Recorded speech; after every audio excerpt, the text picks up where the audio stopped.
Thank you for asking the members. Assembly Bill 2602. Please proceed when you're ready. Thank you. Thank you very much, Mr. Chairman and members of this committee. There is a problem with disabled placard abuse in the state of California. I know that I'm not telling you something that you don't already know. When you turn on the news stations at night, you hear stories about the very, very horrendous nature of this abuse and the blatant nature of this abuse. You've got examples of football players charged with forging doctor signatures to use disabled placards.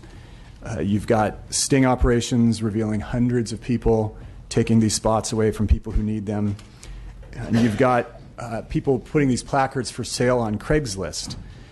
The problem is so great that there are 3 million placards in circulation right now in the state of California, 3 million placards for about 24 million drivers. And I might be a legislator, but I know that that comes out to 1 in 8.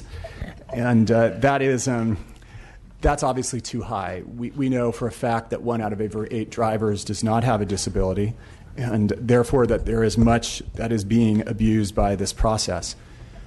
The problem, of course, then means that the people with disabilities cannot access those spots. We all know that those blue spots are there for a reason. They are there so that the people who have a disability, it might be a disabled veteran, it might be your grandmother, it might be somebody who just underwent surgery who you know, they can't get access to those spots when they need them. There have been some news stories on this recently. They drove around the Capitol. They found out that 39 of 42 cars had a placard in it. 39 of 42 around this Capitol. So what message does that send to people who need to park close to the Capitol to access it? On some streets in downtown LA, every car surveyed had a placard, every single car. And of course, that makes it next to impossible for those who need those spots to get access to them. So at the request of members of the community who are disabled, my staff and I drafted this bill this year so that we could crack down on the fraudulent use to make sure that people who need the placards and need the spots can actually use them. This bill started as something very different. It started as an attempt to control the supply and demand, to require the DMV to go and take back some of the supply, and then to allow cities to address some of the demand issues by changing their rules if they had enough spots.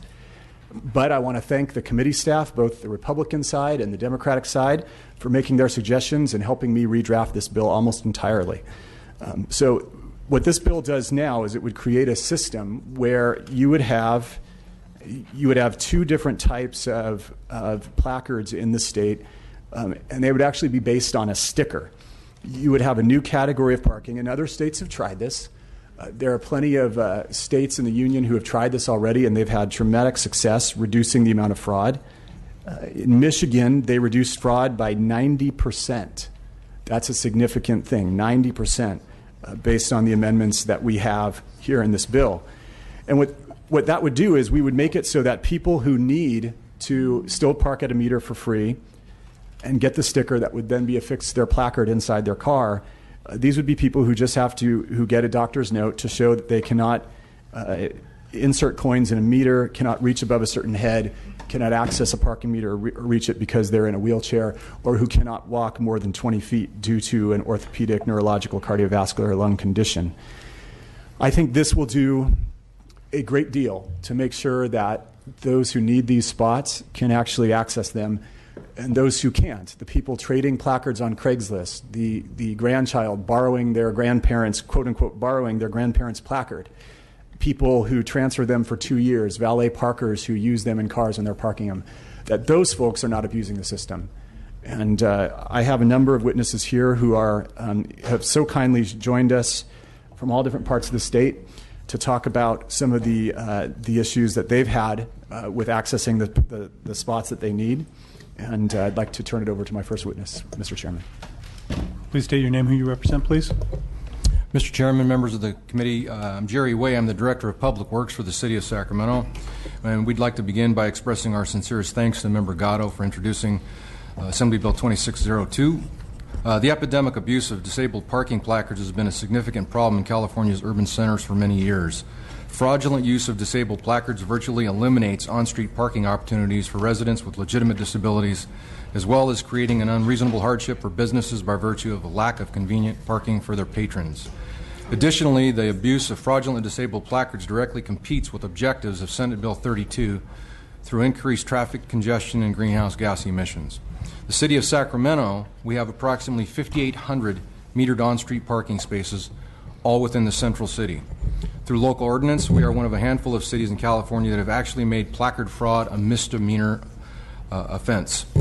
We experienced large concentrations of placard use around employment centers, where in some cases there is 90 to 100% saturation in the on-street parking inventory.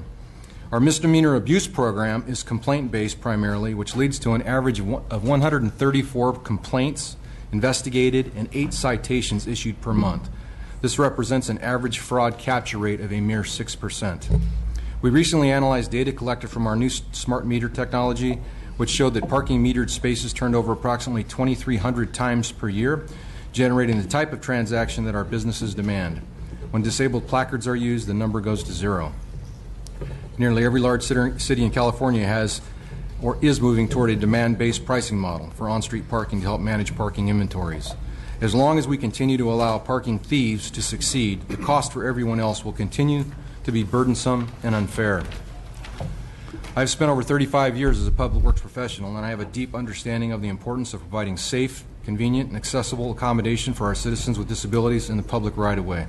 We've begun to plan and implement a new generation of accessible parking features, such as widespread van-accessible parking spaces and technology-based payment solutions operated by smartphone, touch, voice, and remote account-based payment. Unfortunately, we're losing ground to parking thieves that have the most significant motivation of all. Why would someone choose alternative modes, bus, light rail, bicycle, carpool, to commute to work when they can and do drive their vehicles from their suburban homes to park in front of their office buildings all day for the cost of fuel by cheating the very system that was intended to give equal treatment to all? It's time for change and courage on this subject, and I would encourage your support. Thank you. Next witness, please state your name. Mr. Ricardo. My name is Bill Treziak. I'm a retired Glendale librarian who now lives in Nevada County. And I have been a holder of a disabled license plate for about 25 years, placards for almost 40 years. And I'm just giving you my personal experience. There are many kinds of disabilities, many kinds of drivers, many kinds of cars. And in my particular case, I have to find a handicapped spot with space to the left to open my door all the way to the left. It takes me 3 to 5 minutes to get out of my car or into my car. And many times I go to Google the night before, if it's someplace I haven't been before, to find out where the space is.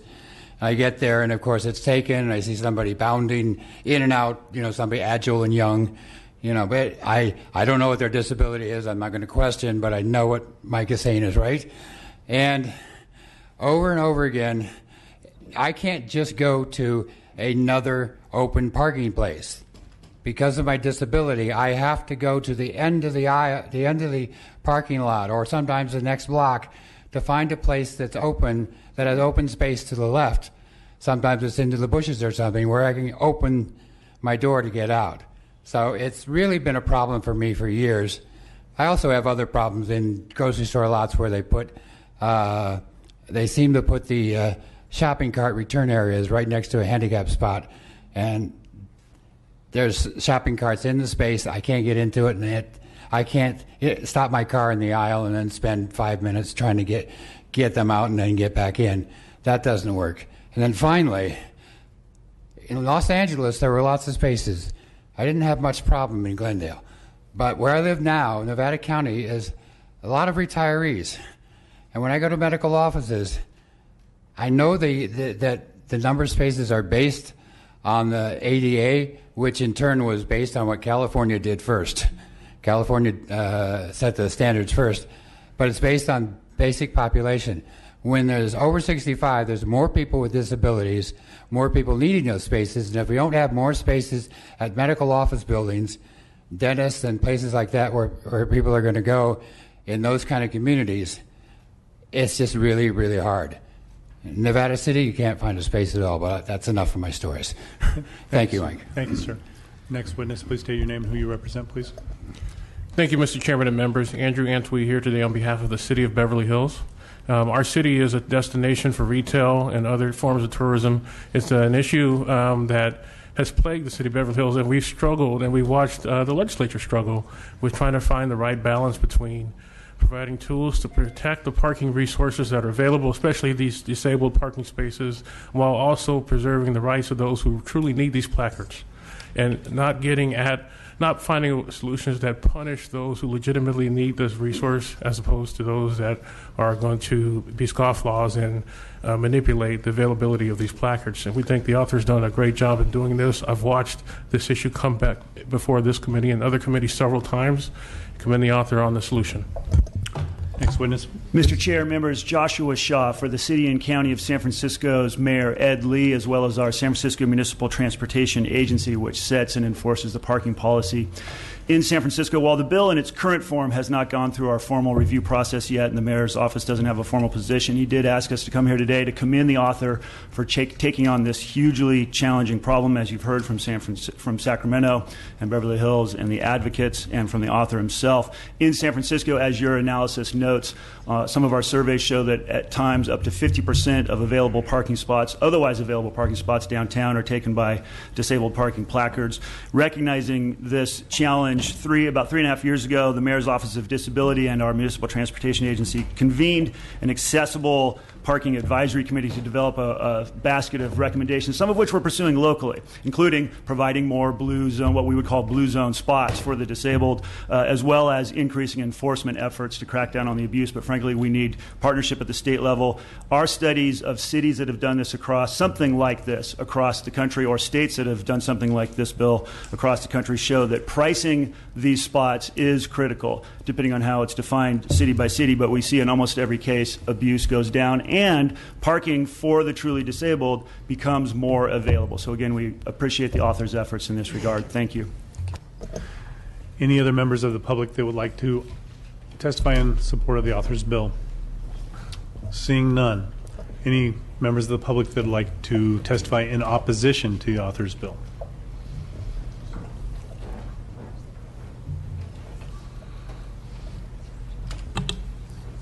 Will the sergeants aid some of the members of Mr. the Chair, public? has there been a motion yet?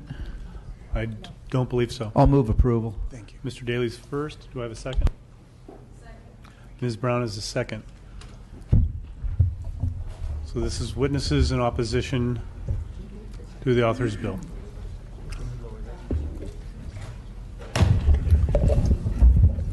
So please state your name and who you represent. Okay. There you go. Hi, Margaret Johnson with Disability Rights California. After reviewing the amendments to the bill, we still must oppose it. We're unclear how this particular bill is going to get at the fraud concerns that are raised, and rather we think the bill will limit access to parking by people who need it and fall outside of the scope of the amendments. Historically, laws allowing people with disabilities ready access to street parking was a reaction to the lack of adequate transportation and designated parking spaces. For example, street parking blue zones, and I think one of the witnesses in support mentioned that they are few and far between, so thus even finding an accessible parking space is not always possible on the street.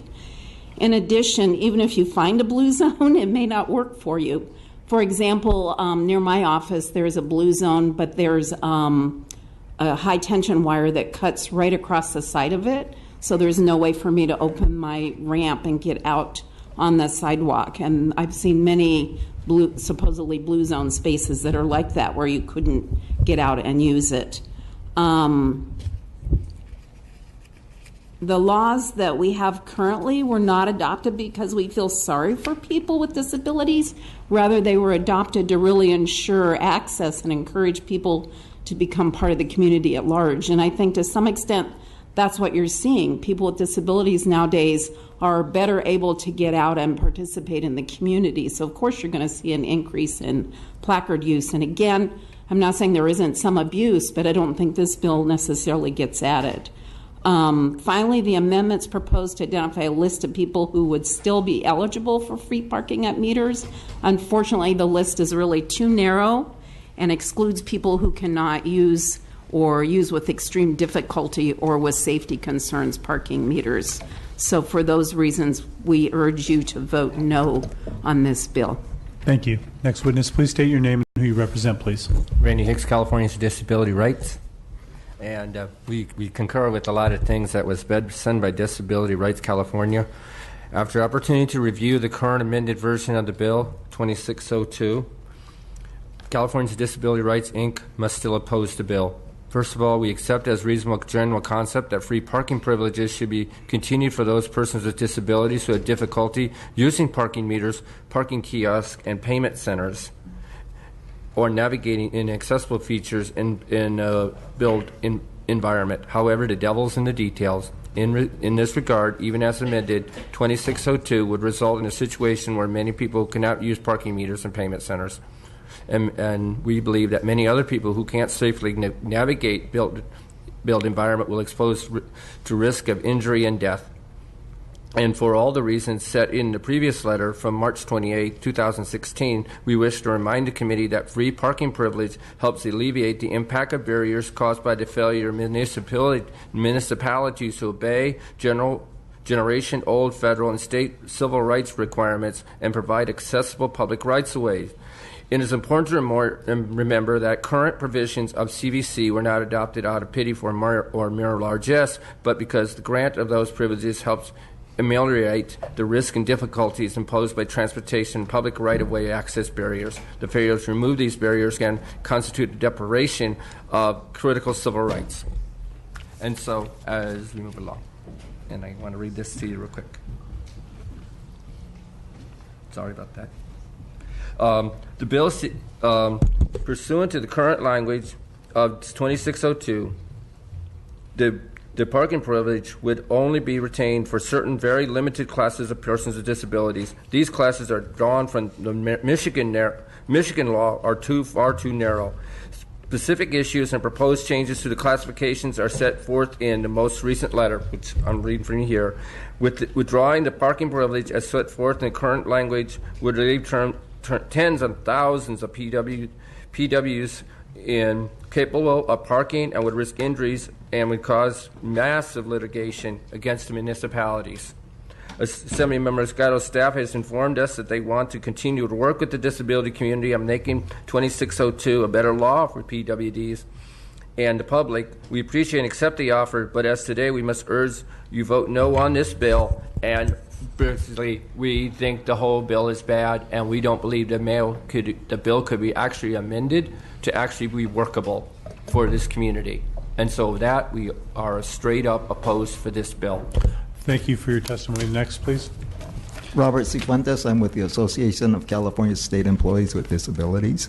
We are watching this bill very closely. We are greatly concerned, not just because of the language in the bills, but also we are concerned about the abuse of the placards. And we feel that there does have to be some remedies made to curb that abuse, but we're afraid that some of the remedies may be draconian in nature. And so we ask that the committee carefully consider all options before doing some of these things. Thank you. Thank you very much. Any other members of the public that would like to testify in opposition to the bill? Yeah, Mr. Chairman, members, good afternoon. David Wolf. And I want to stress, members, I'm not speaking here today on behalf of my employer. I have worked with the author's office extensively on this bill over the last 2 weeks or so, and it is safe to say I am tweening here today, but I do believe this is a very important issue. Mr. Gatto referenced the Capitol Park story and not being able to find a parking spot. And it's a real legitimate problem, members. It's a real legitimate problem for me, somebody with a 98% disability rating through the Department of Rehab, one of the most severely disabled people in this state by percentage by that agency. And I can't find a parking place in a lot of areas in a major metropolitan area. Members, I'm not going to say this bill is perfect. It's definitely a work in progress. I do think the definition of disability that's currently in the bill needs to be broadened quite a bit. But I do think the concept is good. And so I'm not going to ask for your support, but I think the author's onto something. Thank you, Mr. Wolf. Any questions of any of the committee members? Ms. Baker? Thank you, Mr. Chairman, and thank you, Mr. Gatto, for working on this issue. Because I know how much it is a work in progress, you and I have spoken about this, and that you are genuinely identifying some areas that still need to happen. I'm going to lay off, but I'm looking forward to an opportunity to hopefully see this come to the floor in a good, precise form that hopefully can remove the opposition, but certainly really actually tackle the problem of fraud. Don't think we're there yet in this one, but I look forward to hopefully getting to see that on the floor, able to do that. Ms. Brown? As a person who has a husband who is disabled, who cannot do for himself at all, and I have to drive him, I have to find a parking spot. I know how difficult it is when you have to let the ramp down because there's not very many right side ramps, parking spaces that you can have. I'm going to support the bill, but I want you to work with the disability community. I wish this had come to aging and long-term care so we could have a larger discussion about it, because I think it's very important that seniors are heard and that this issue is taken care of. I know there's a lot of fraud. There are some young folks that told me whenever they're in school they can get placards because they twisted their knee or because they sprained an ankle.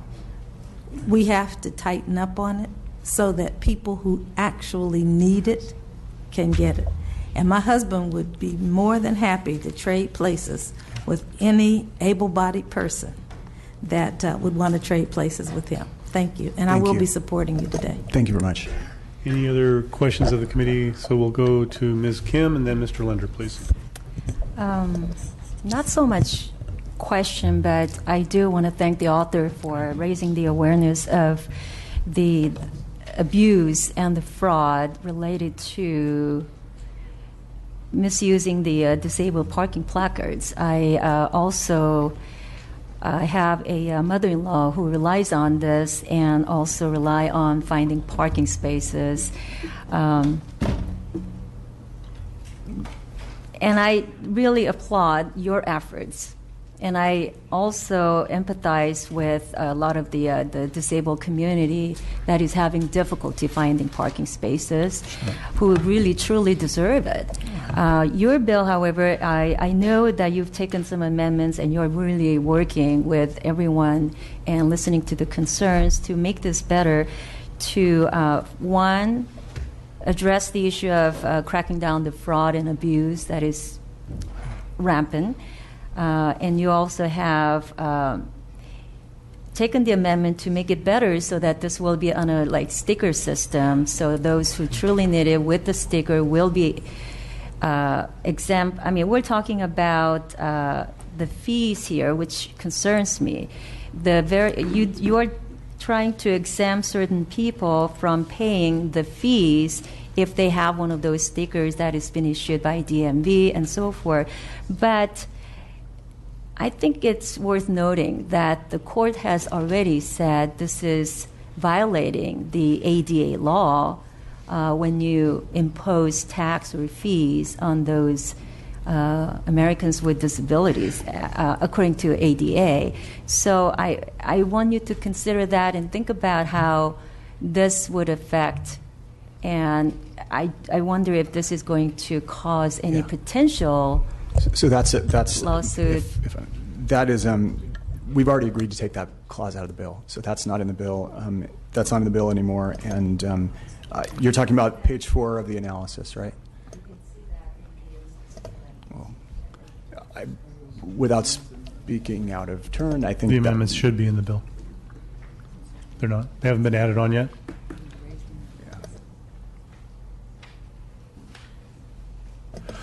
So my understanding, Ms. Kim, is it was addressed in the analysis, but to be considered as the bill moves through.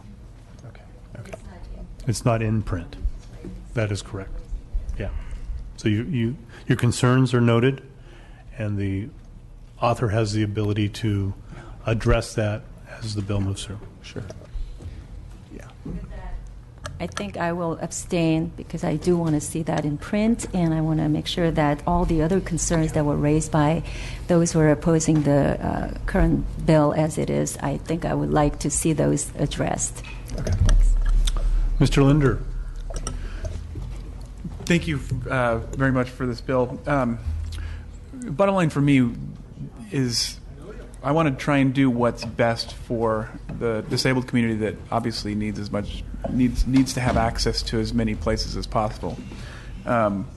I'm a little concerned that there were some advocate groups that came out and testified in opposition, and you had some people that are very trusted in this building who came out in support of it, who also I turn to as very respectable sources on this. And it's like I said, to me, it's all about we want to be able to help the community that needs this very, very badly. Because of the confusion, I'd prefer to lay off, but I think that this is a bill that has a lot of merit to it. So if I can help get it out, after taking a look at this and seeing what happens up here, I'd like to offer support that I can to help move this along.